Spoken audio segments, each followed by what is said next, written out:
hitting rock bottom doesn't mean you have to stay there. A quote by Michelle Parsons. That was the reason I found myself in front of a small, mundane office building in the outskirts of Berlin. It should have been the greatest mistake of my life, even more so than all the stuff I'd pulled before. To make a lengthy story short, I had amassed a serious debt. Let's just say I thought I was far smarter than I was and made a few questionable investments. I tried to find a way out, I did, but there weren't many options available for a university dropout like me. Before long, I scoured the less reputable parts of the internet for ways of making a few quick bucks. Nestled between shady offers and medical trials, I found one that piqued my interest. Company searching for beta testers of new virtual reality technology. I'd skimmed the article, but the moment I read they'd pay me €100,000, I laughed and told myself it was nothing but a hoax or a scam. After a few phone calls, half a dozen exchanged emails, and a bit of research, I learned that the company and their offer were genuine. Why they offered to pay that much, I didn't know, but damn could I use it. To be honest, I expected to find a high-tech building, the type that consisted of nothing but glass and steel. The reality, as so often before, proved to be different. The moment I entered, the young woman behind the reception desk greeted me. "Welcome, may I help you? Are you here for the beta test?" Yes, I am." I handed her the invitation letter they had sent me, and after giving it a short look, she nodded. "Great, we still have a bit of time, so please have a seat in the waiting area over there." She pointed at the compact room to my left. There was nothing inside the room apart from a few lonely chairs. Everything here gave me the impression of being quickly put together. The walls were bleak and empty, almost sterile. Was this really the office of some high-tech company? I took out my phone and went to Magicom's website again to see if I'd somehow messed things up when I heard a door opening. A well-groomed man in an expensive-looking suit walked up to me. "Mr. Perlow, welcome to Magicom. It's a pleasure to finally meet you," he said and shook my hand. "My name is Gabriel Brandt. I am responsible for the beta test. We're stunned to have you with us," he said with a smile that was so typical to business people. He'd probably perfected it over many years. "Likewise. Now, just a question. How come you're paying that much money for a test like this?" His smile didn't waver for even a second, but I could see a slight squint of the eyes. "Let's discuss the details in my office. We've got quite a few things to talk about anyway." I thought about pressing the issue, but I might as well listen to the rest of his proposal. "Sure, lead on." He led me through a short hallway as bleak as the rest of the building. It seemed we were the only people there apart from the reception lady. Before I could look around though, Brandt opened the door and led me into his office. The room looked different from the rest of the building. It was almost completely white and seemed far more modern, almost futuristic in design. A sleek white table filled the center of the room, and one wall was nothing but a giant wall display. Brandt motioned for me to sit down on a chair. Once he'd taken a seat opposite me, he pressed a button somewhere below the table and a video started to play on the display. It started with the catchline, "Magicom presents the most immersive virtual reality experience ever." The video showed a quick succession of various photorealistic environments from a person's point of view. Then the system itself was showcased. It differed from anything I'd ever seen.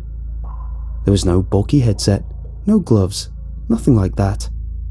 Instead, it showed a pair of connectors placed on the person's head, a sort of membrane one wore over the face, and a small black box responsible for connecting to Magicom's cloud.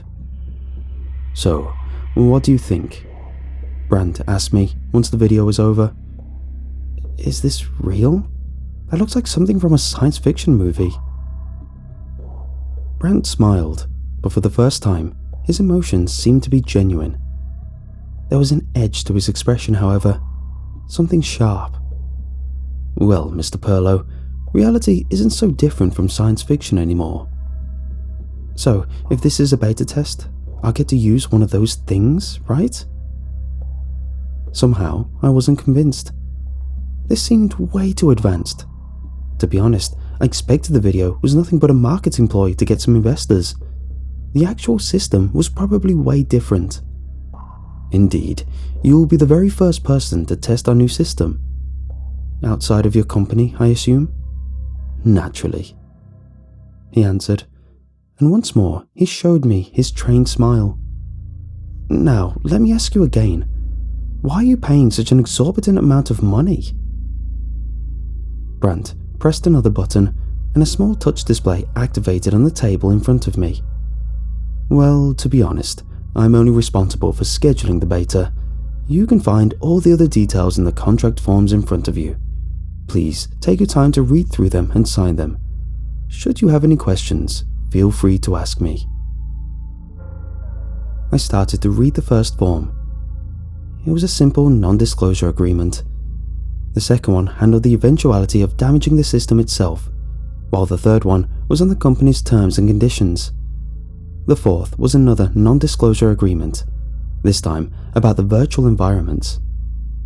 It was the fifth form that discussed the payment. It was a new revolutionary system. The compensation was so high because they required absolute secrecy about the system itself and the virtual environments showcased. Here and there, details about the payment popped up, but there were dozens of these forms. I read the first few carefully, but before long, I started to skim. Then I only took a few looks and eventually signed them without so much as reading the title. It still took me more than an hour to work through all of them. "Well, that's that. All done," I said after signing the last one. "Perfect," Brandt said, and the display in front of me vanished again. A moment later, a similar one appeared in front of him. "Let me just cross-check everything. It should only take a few minutes." After a little while, he pressed another button. "Cynthia, something to drink, please. How about coffee?" he said out loud. A few minutes later, the reception lady entered the room and brought us each a hot, steaming cup of coffee. She barely put it down when I took the first sip. God, I was tired. They'd scheduled the test to start at 8 in the morning. Not such an unusual time, you might say. The problem was, I had to make it to Berlin first. The company offered to book me a train ticket and pay for it, but it also meant I had to get up 3 in the morning if I wanted to make it in time. I finished the whole cup in a matter of minutes, but it didn't seem to help one bit. I sat there drowsily while Brandt took his time going through the documents. "Well, Mr. Perlow," he said, and brought me back from my half-asleep state. "It seems everything's in order. We're happy to start with the examinations right away."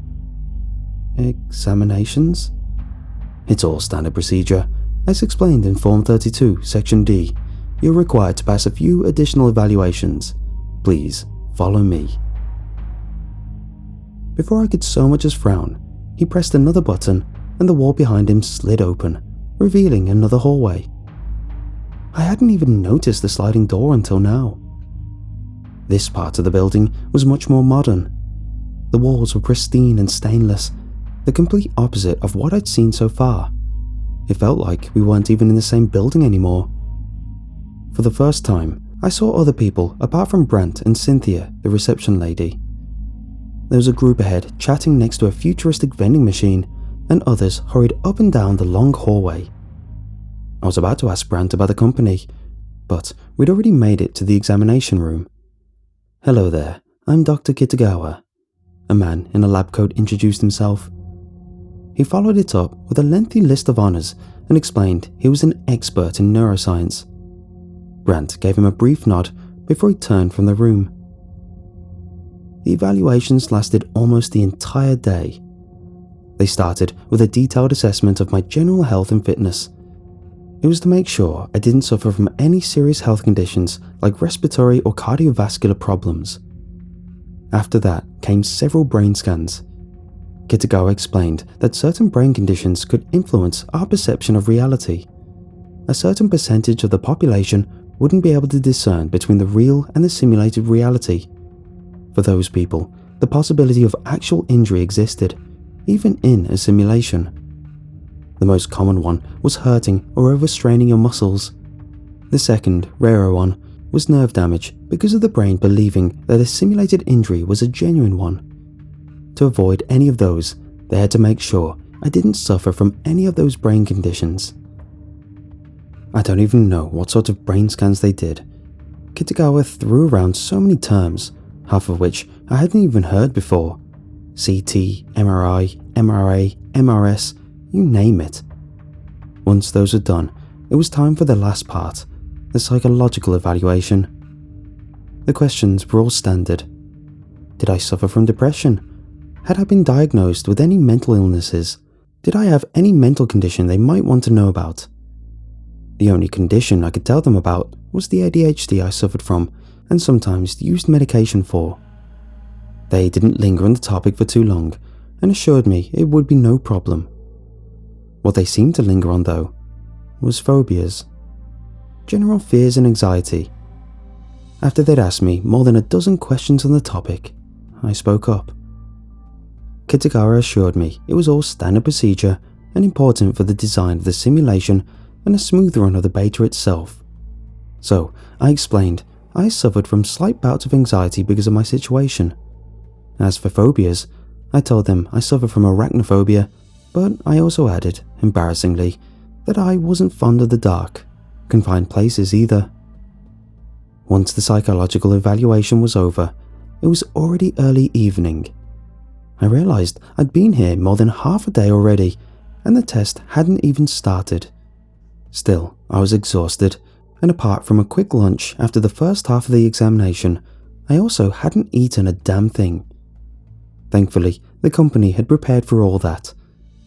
I'd expected them to have booked me a hotel or some other accommodation. Instead, they led me to what they referred to as my private quarters for the duration of the beta test. The room was as modern as the rest of the complex. Half of it was made up of a bed that looked more comfortable than anything I'd ever slept in. There was also another one of the giant wall displays opposite the bed. Before I could even ask, they informed me that my dinner would be served in a few minutes. It was juicy. Tender pieces of beef with a side of vegetables. After eating nothing but fast food and microwaved meals, it felt like heaven to me. Once I was done with the meal, I threw myself on the bed, activated the wall display, and switched through the available media. Most of it was long videos about nature with low, relaxing background music. For a while, I watched colourful fish and stunning coral reefs before I felt myself dozing off. When I woke up again, I couldn't feel the soft bedding anymore. Instead, I lay on a cold, damp floor. It took me a few moments to realise that I was somewhere different. I jerked up, confused, and when I looked around, I noticed I was in an empty, dark room. The surrounding walls were damp, dirty, and covered in moss. A quick check revealed that I was still wearing my clothes and my phone was still with me. The screen showed that it was already long past midnight and that I didn't have a signal. Once the shock was over, I used the phone's flashlight to illuminate the area I was in. Old brown stains covered the floor and a pair of rusty chains dangled from a wall behind me. A few meters ahead of me was an opening that led into a tunnel. There was no other light source apart from my phone. Damn, what the hell was going on? How did I get here? Had I been kidnapped and put into some sort of torture dungeon? Had it all been a farce to lure me here? But why go through the effort to... No, wait, think, Andre. That's not it. This room, the tunnel ahead. I realised as fear washed over me. It was a dark, confined space, wasn't it? I remembered the evaluation, the questions about fears and phobias. As I realised, I grinned. They must have waited till I fell asleep and started the test. How I hadn't woken up through that ordeal was a mystery to me. Still, where I was right now had to be a simulation, and I was sure they wanted to see how I'd react to the simulation I found myself in. "Well, you got me," I said, to no one in particular. "So, what now? You want me to explore or something?" No answer. I crossed the room and put my hands against the walls. They felt cold, solid, and musty. If I hadn't known I was in a simulation, I wouldn't have believed it. As a fresh surge of anxiety washed over me, I took a deep breath before I entered the tunnel. Now, here's the thing. You might know things aren't real and that you're in a simulation, but it doesn't help a single bit. However much I tried to convince myself, things felt and looked way too damn real. With each step, the sound of my footsteps reverberated through the gloomy tunnel ahead, and I couldn't help but cringe. The only other sound was the slow dripping of water from the ceiling. It didn't stay like that for too long. After only a minute, I heard other, weirder sounds. The distinct rattling of chains and the sound of shuffling feet made me shiver. "There's nothing here that can hurt you. None of it is real." I repeated those two lines over and over again, like a mantra. I considered going back, to retreat to the room I'd come from. But then what? Wait till they turn the damn thing off? And how long would that take? Slowly, another thought crawled into my mind and scratched at my sanity. It was the stupid, impossible thought of what if this was no simulation after all? "Calm down, Andre, calm down," I told myself, and pushed the thought back into the back of my mind. Still, this simulation was too damn real. They'd explained before that they were simulating all sorts of central inputs and transferring them into the brain. That's why it felt so real. Once more, I reached out a shaking hand to touch the wall next to me. Cold, damp, and solid. If this wasn't real, I shouldn't be able to...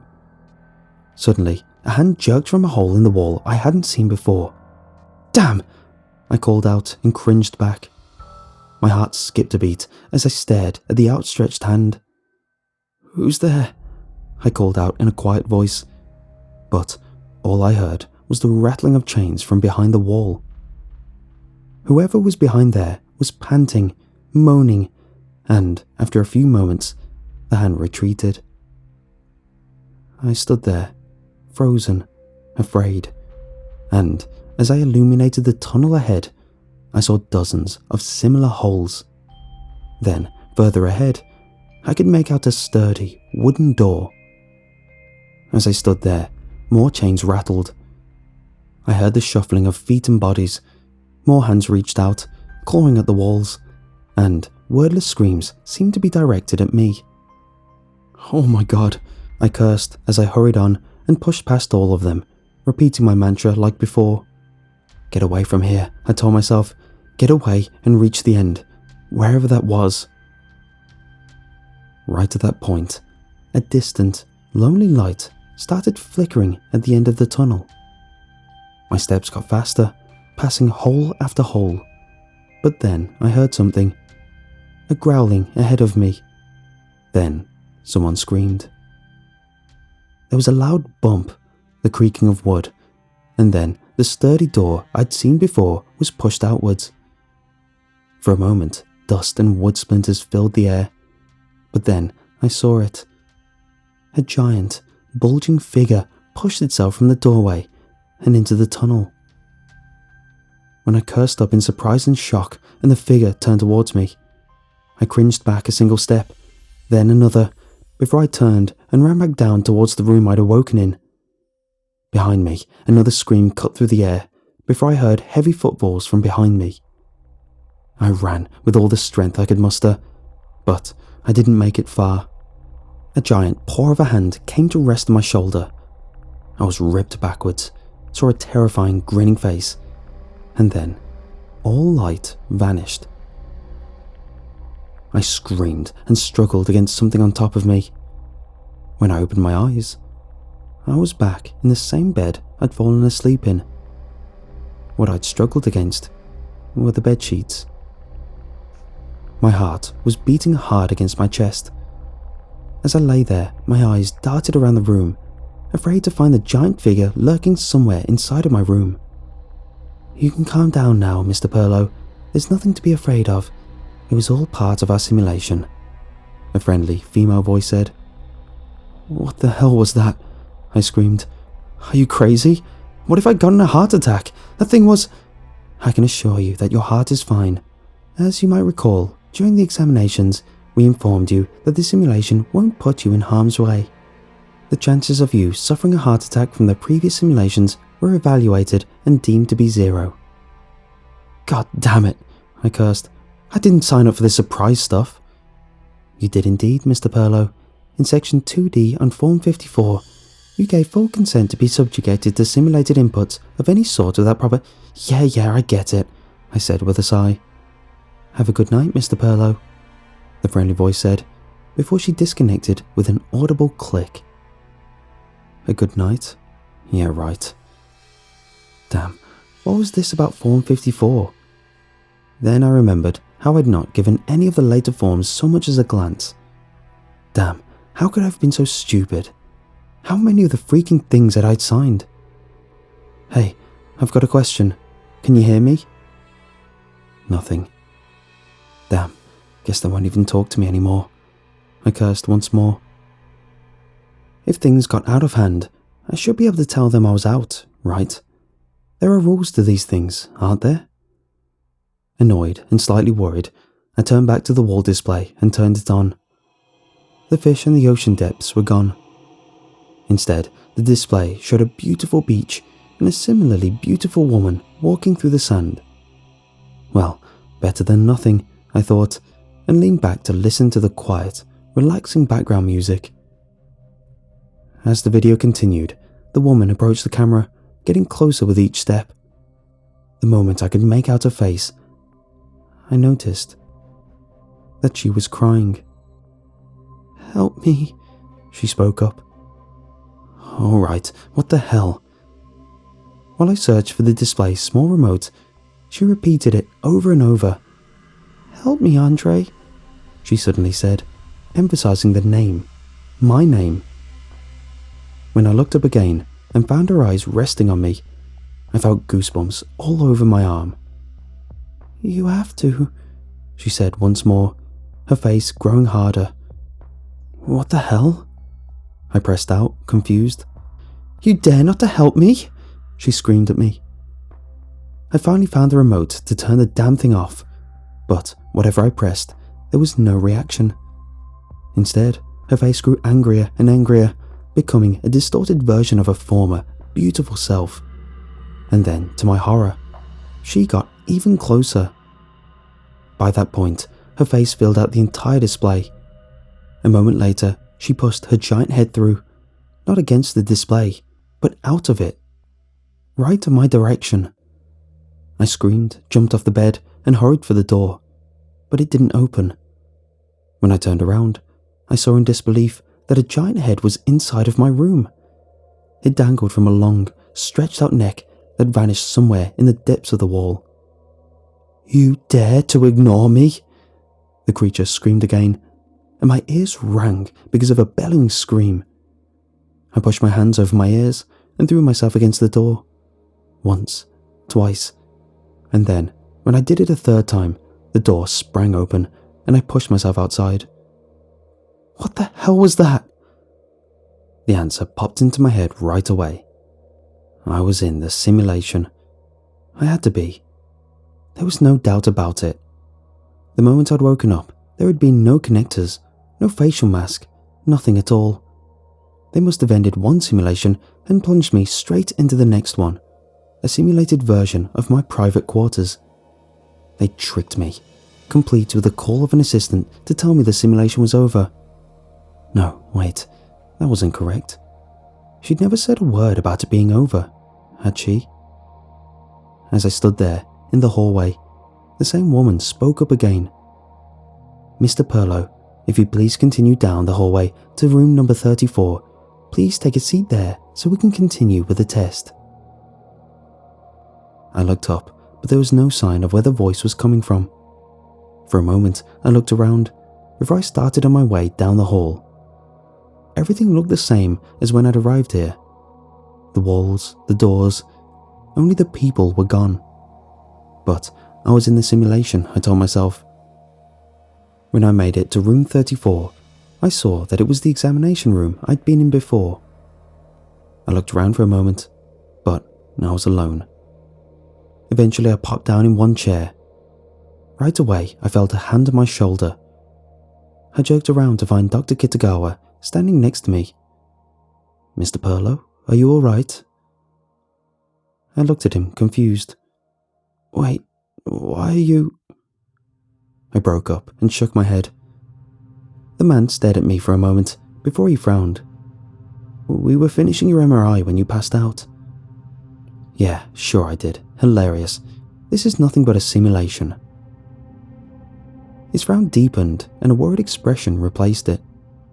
"You haven't entered the simulation yet, Mr. Perlow. Your tests are all scheduled for tomorrow and the day after. Today we're evaluating your mental and physical capabilities." I laughed a little bit. "Well, whatever you say.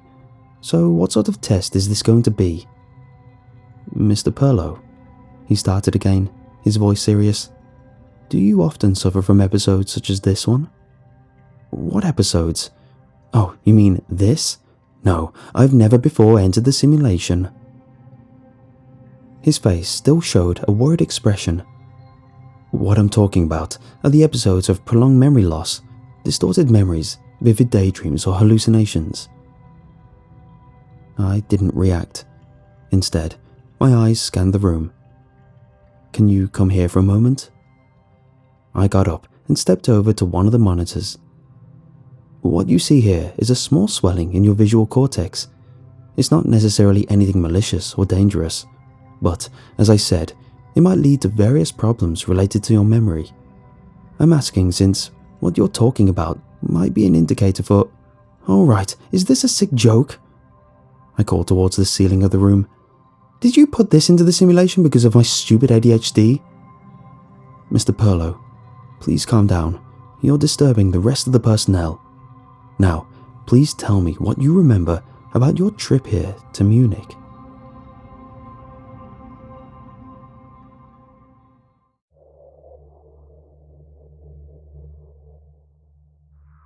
"What the hell are you talking about?" "You arrived here at our Munich facility this morning to test our new immersion rig." With that, Dr. Kitagawa pointed at a different contraption, one I'd never seen before. It looked almost like a giant wheel a person could be strapped to. A variety of gadgets, a visor, a headset, and gloves were connected to it. "You signed up for our beta test for compensation of €1,000. This test is scheduled to last between 2 and 4 days. "Wait, hold on, that's bull." I laughed, but it came out more nervous than I'd hoped for. "I'm still in the simulation." People who suffer from damage to their visual cortex can often suffer from a different perception of reality. This can not only lead to false interpretations of what's in front of you, but can also lead to distorted memories. It's often influenced by the person's subconscious beliefs and wishes. Alright, very funny. First of all, the equipment I used was totally different, and I was offered a compensation of— But I broke up. Distorted memories influenced by personal wishes? When I thought about it, would anyone really pay $100,000 to test some piece of technology? For now, I'll have a look at the test results and see if what I found might impede you from joining the test. Depending on those results, it might be better to reschedule an examination at a nearby hospital. For now though, we should start on the general physical examination.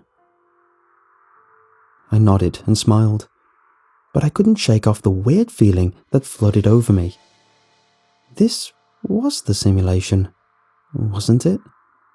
They were just trying to mess with my brain again. There was no damn way I could have imagined any of the stuff that happened before. Alright, Jesus Andre, don't fall for their shenanigans again. You're in the simulation, and none of this is real. Right, I said to Kitagawa.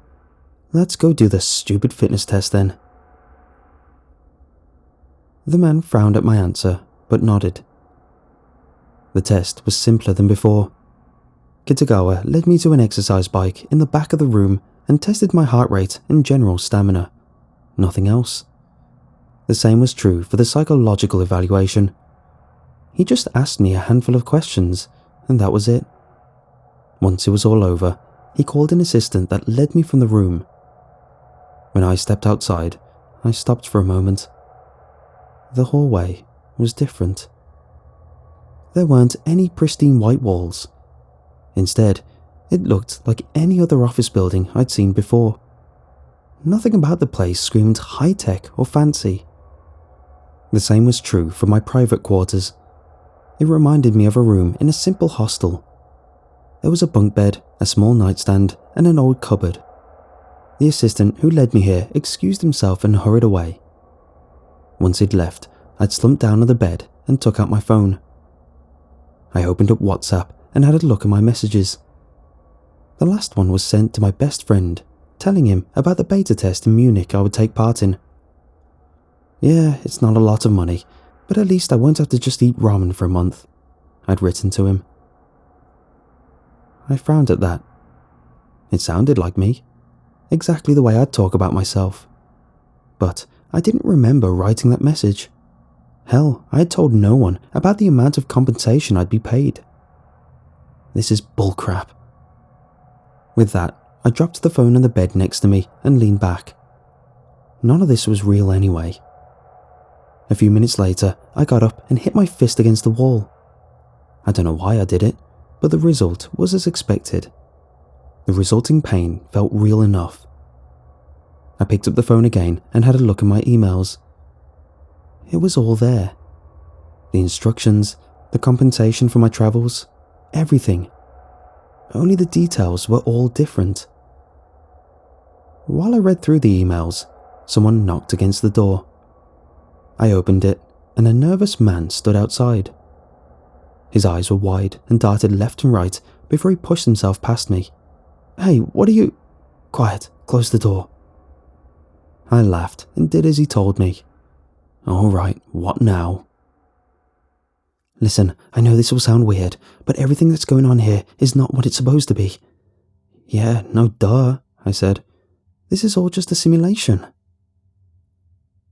The man's face turned grim, and a wordless curse escaped his mouth. Then he leaned forward, putting his face right in front of mine.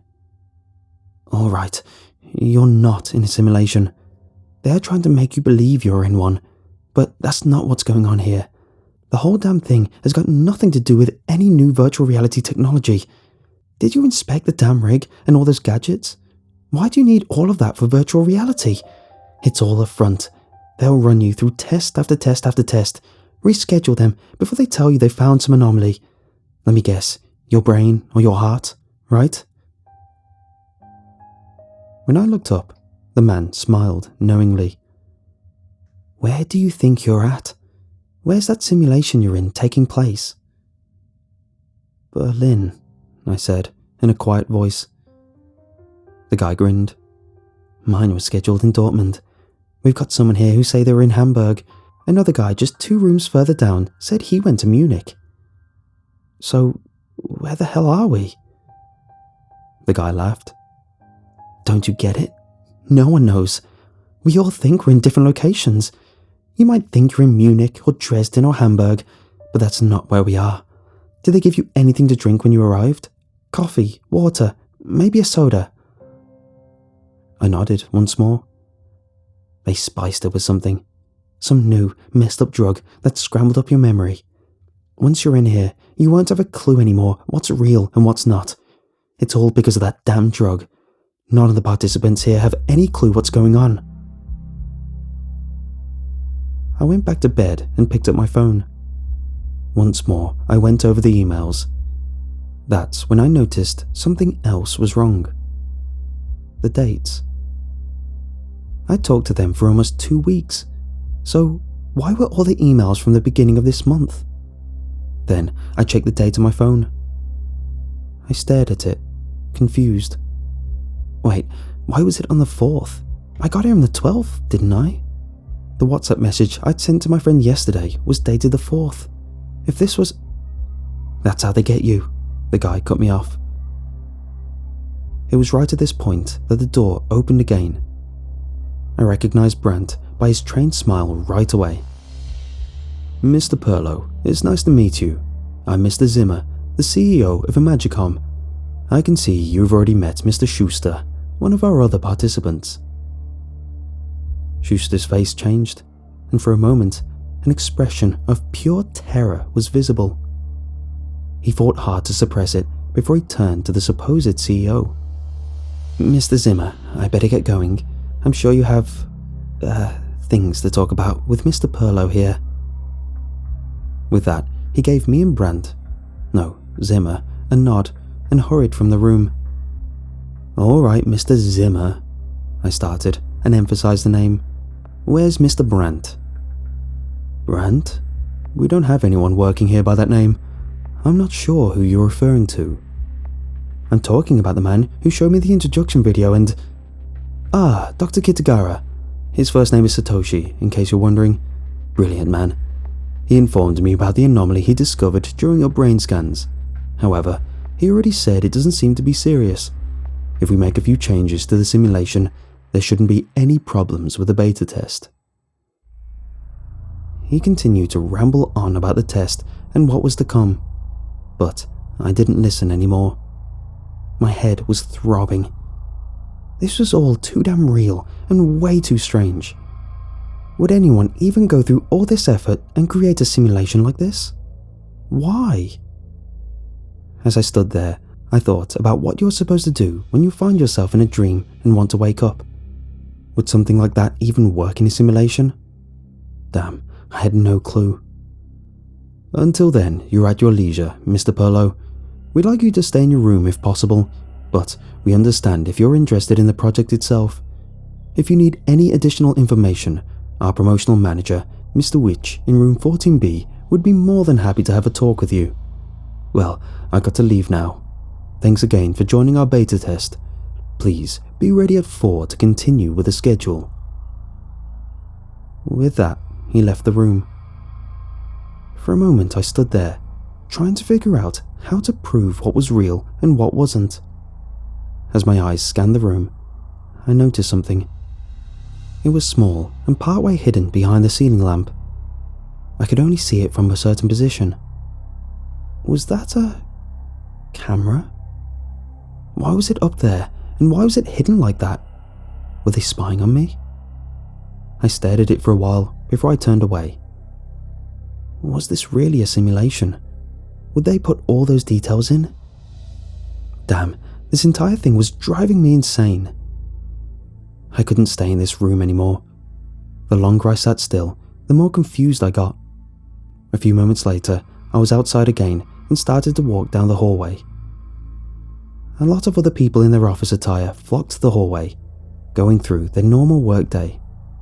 Yet somehow, when I passed them, they all looked up, watching me, and whispered to one another. It made my skin crawl in the worst way possible. Something was definitely wrong here. As I continued, I wondered how big this place was. It felt like the hallway went on forever. I passed room after room and other identical hallways. For a moment, I felt disoriented, as if I was trapped in a maze. I was about to follow down a different hallway when I bumped into Schuster. He looked up at me with a serious expression. "We've got to get out of here," he whispered to me. What? I saw what they're going to do. Good God. He shivered before he got a hold of my arm and pulled me after him. Schuster walked normally, trying his best to make a bit of small talk. As he dragged me along, I saw how sweaty he was and how much he fought to keep the anxiety at bay. "What did you see?" I asked him again. I don't know. There are people strapped to these things, but they're bleeding and..." He broke up again. There was yet another group of office workers ahead of me that eyed us with curious intent. Schuster seemed to be as disoriented as I was, his eyes darting left and right as he chose his directions haphazardly. Finally, though, we arrived at an enormous glass door. Schuster pushed it open, and we entered a giant lobby. The moment we got there, the woman behind the desk looked up. "Mr. Perlow, Mr. Schuster, can I help you?" Schuster didn't say a thing. Instead, he hurried towards the building's entrance door. He pushed, then threw himself against it, but the door didn't budge. For a moment, as I looked at the receptionist, I could have sworn I saw a smile on her face. "Mr. Schuster, we've been over this before," she started in a warm, friendly voice. "Unfortunately, you're not allowed to leave the premises until the end of your clinical trial." "No, screw your trial. I'm getting out of here. You're all insane. This entire thing here is insane." When Schuster beat against the door with all the force he could muster, the receptionist pressed a button. A few moments later, 2 men in suits appeared in the lobby. When Schuster saw them, he freaked out, screamed obscenities at them. The men didn't waver, walked up to him, and restrained him with next to no effort. "Mr. Schuster, everything's alright," one of them whispered at him while he struggled against their grip. "It's just the after effects of the new medication. Everything is alright," the other chimed in. As they said this, Schuster was screaming, still struggling, while they dragged him back through the glass door. "What the hell's going on here?" I yelled at the receptionist. "I'm very sorry about that, Mr. Perlow. Mr. Schuster is part of a different test group, a test for a new type of medication against certain mental issues. Unfortunately, some test subjects suffered from mild cases of reality distortion and paranoia. I assure you though, it's normal and no reason for concern." "No reason for what?" He was screaming. "What the hell are you even—" "You know what? I'm out of here. It doesn't even matter if this is a messed up simulation or if this is real, but I'm out." "It's all standard procedure, Mr. Perlow," she continued. "Might I remind you of paragraph 5 on form 27? Unless there's the immediate danger of brain damage or circular arrest, the beta test will continue. Now, of course, you're free to end the test here and now, Mr. Perlow, but we will pay no compensation in that case.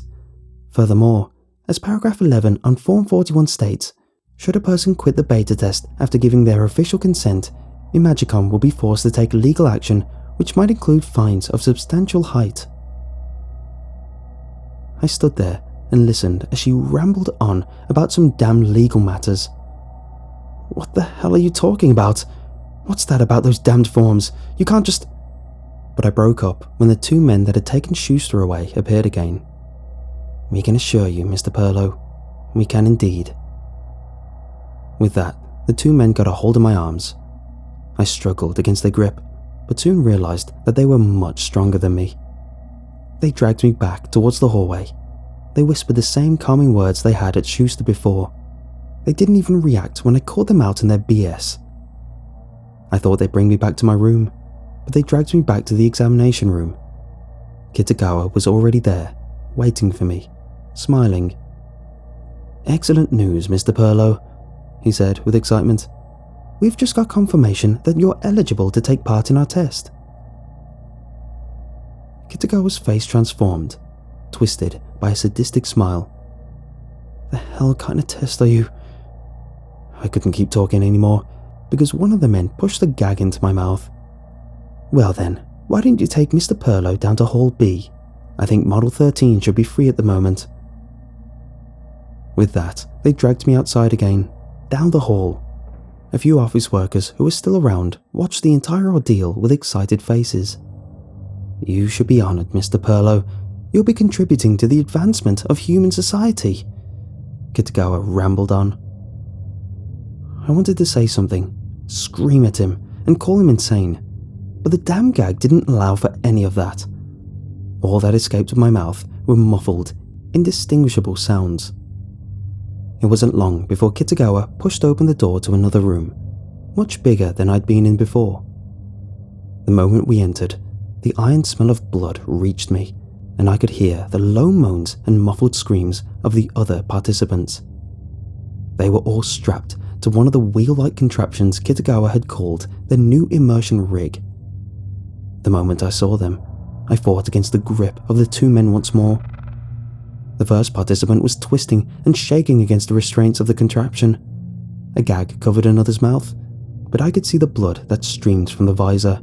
I could hear his muffled screams. Yet another's teeth were grinding against one another before they started biting at his lips and leaving them a tattered, bloody mess. And then, way further down, in the last contraption, I saw Schuster. He was barely recognizable anymore. Blood leaked from his mouth, the visor, and the headphones. His arms and legs looked different, twisted as if the joints had popped and his tendons were snapped. He dangled there, almost lifelessly, only twitching once in a while. Kitagawa's eyes wandered to the man. "Well, guess Model 17 is available for a new participant already," he said with a smile. I stared at the man, wide-eyed. "Oh, don't worry about you, Mr. Perlo. It's all standard procedure. There's not a thing you've got to worry about." As the two men started to strap me to Model 13, I inhaled sharply, mustered up all my strength, and threw myself forward. One restraint snapped open, then another, and I was free. Adrenaline rushed through my veins, and I could somehow avoid both men's outstretched arms. In an instant, I was out in the hallway. I heard Kitagawa scream after me, and a second later, the two men came running after me. All I could do was run. I pushed on, down one hallway, then another. I ran left, then right, almost crashed into a group of office workers before I changed directions again. Where the hell was I even going? I had no idea where the damn lobby was. Everything looked the same. The walls, the room, even the people. I hurried around another corner and threw myself into the first room I saw. With shaking hands, I took out my phone. I dialed the number for the police, but nothing happened. Damn, I realized I didn't have a signal. I scanned the room and instantly saw the glass paneling that separated me from the outside world. If nothing else, then... I picked up a chair, standing in the room, and hurled it against the panel. The chair crashed against the glass right as my two pursuers stormed into the room. They were still smiling the same smile, still uttering the same reassuring words. I avoided the first man's grip, threw him to the ground, but right at that moment, the second man tackled me. His body crashed into mine, and I was thrown backward. I felt the impact as my body crashed against the glass paneling. Then, there was the sound of shattering glass as the surface exploded into 1,000 pieces. For the blink of an eye, I was weightless. There was no impact though. Instead, I lay in the soft grass. I freaked out, jumped up, but felt no pain. There was no damage, no blood, and no glass. When I turned around though, the office building had vanished too. It had all been fake, a farce. It had been nothing but another one of their damn simulations.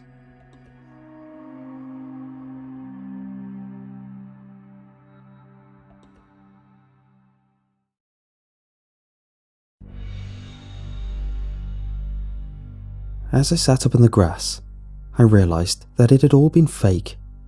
The entire second reality, the insane Kitagawa, and even the supposed brain damage I was suffering from.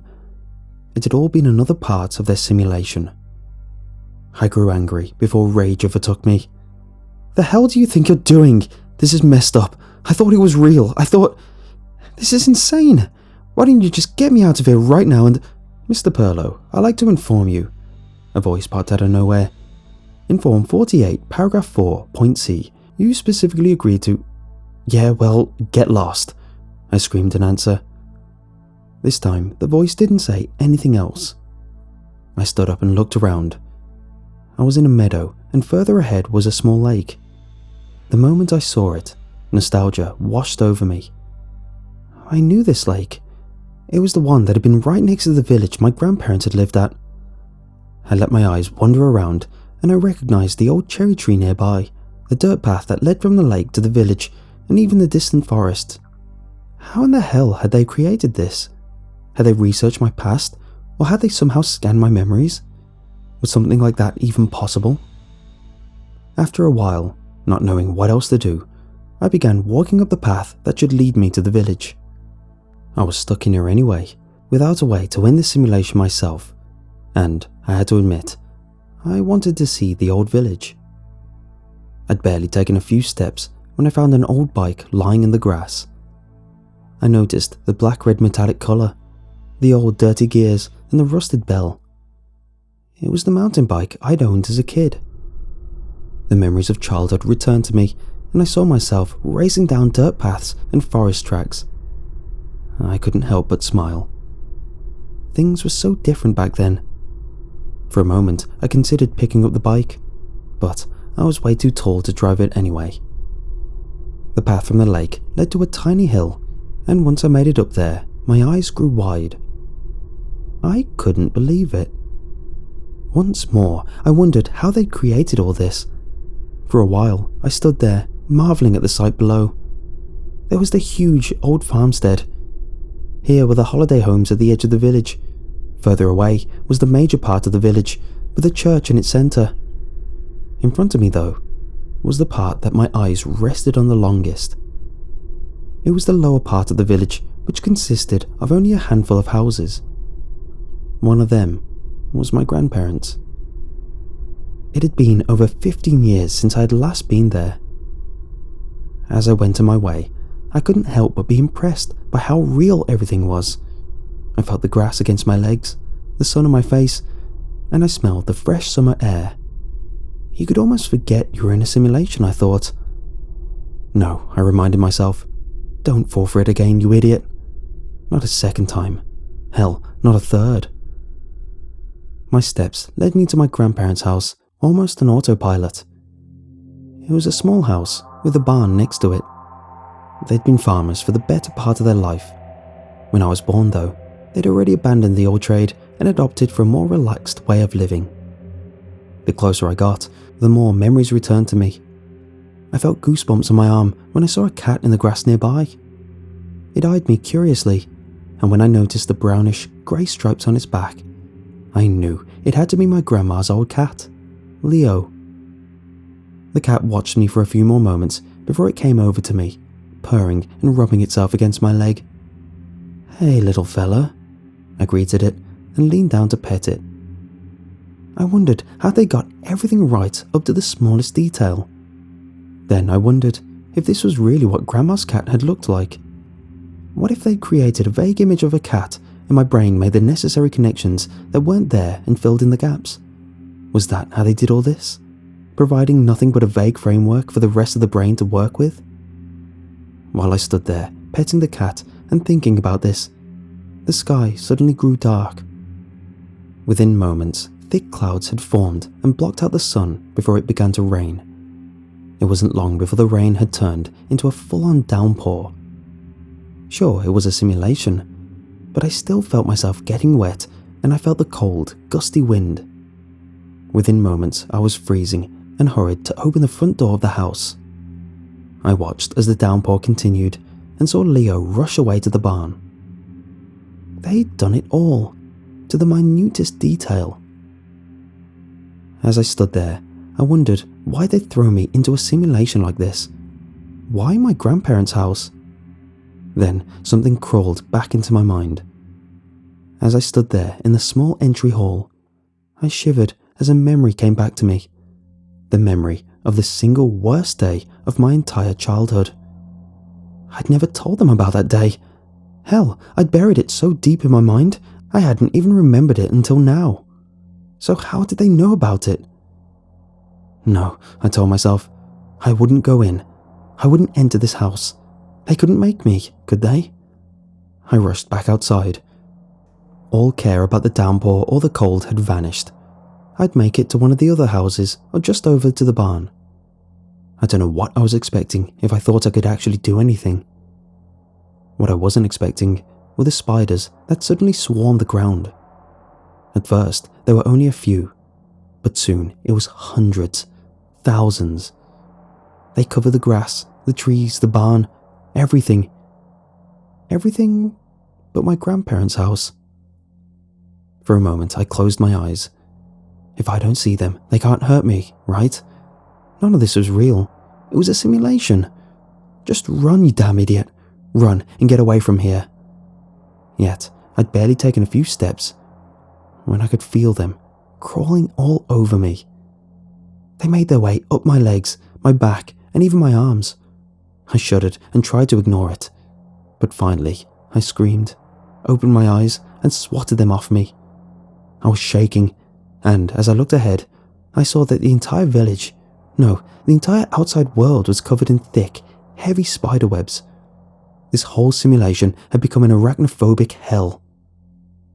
When I couldn't fight it anymore, when my phobia kicked in with full force, I rushed back into the house.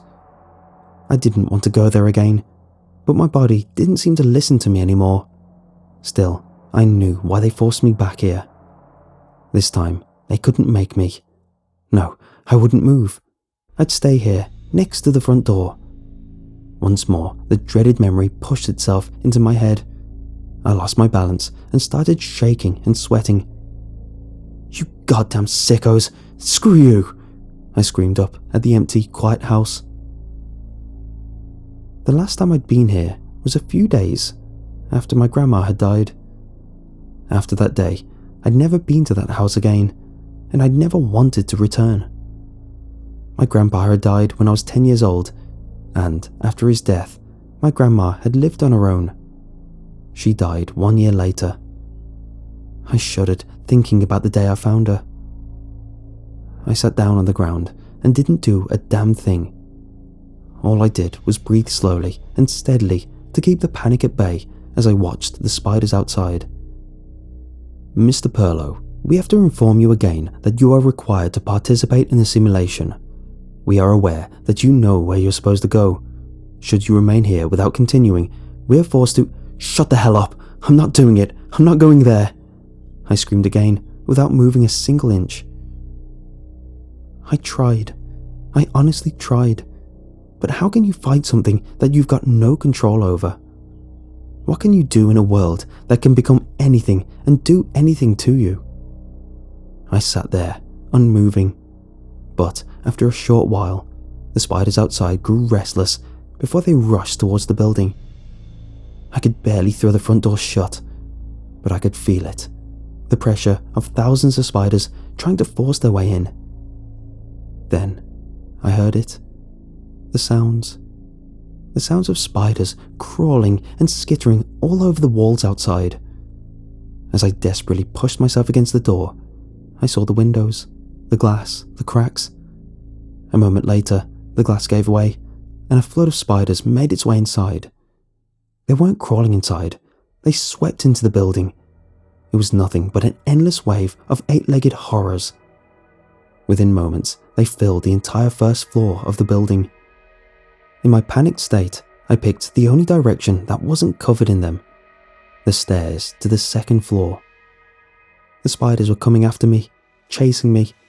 I could feel them on my legs, my arms, felt them tearing at my skin and biting into my flesh.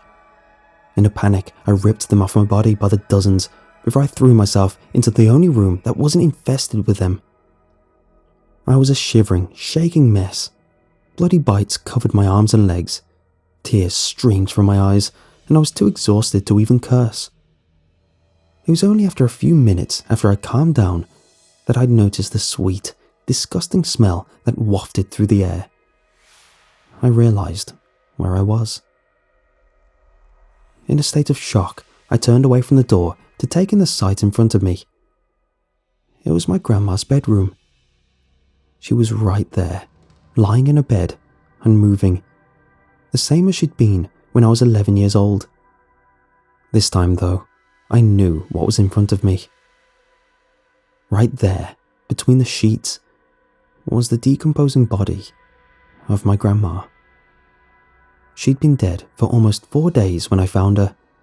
Back then, my parents and I lived in a small town only a few kilometers away from her. One day, on a whim, I decided to go visit her. After Grandpa's death, she'd become a lonely woman and had isolated herself from the rest of the world. Still, I loved my grandma, and I thought she'd be happy to see me. When I didn't find her outside, I searched the house and finally found her up in her bedroom. A wave of a disgustingly sweet smell hit me when I opened the door. The same smell I'd known from bad, rotten apples. I remembered walking up to my grandma to wake her, telling her there must be some apples that had gone bad. It was only at this point that I saw the state she was in. Her face was not that of my grandma anymore.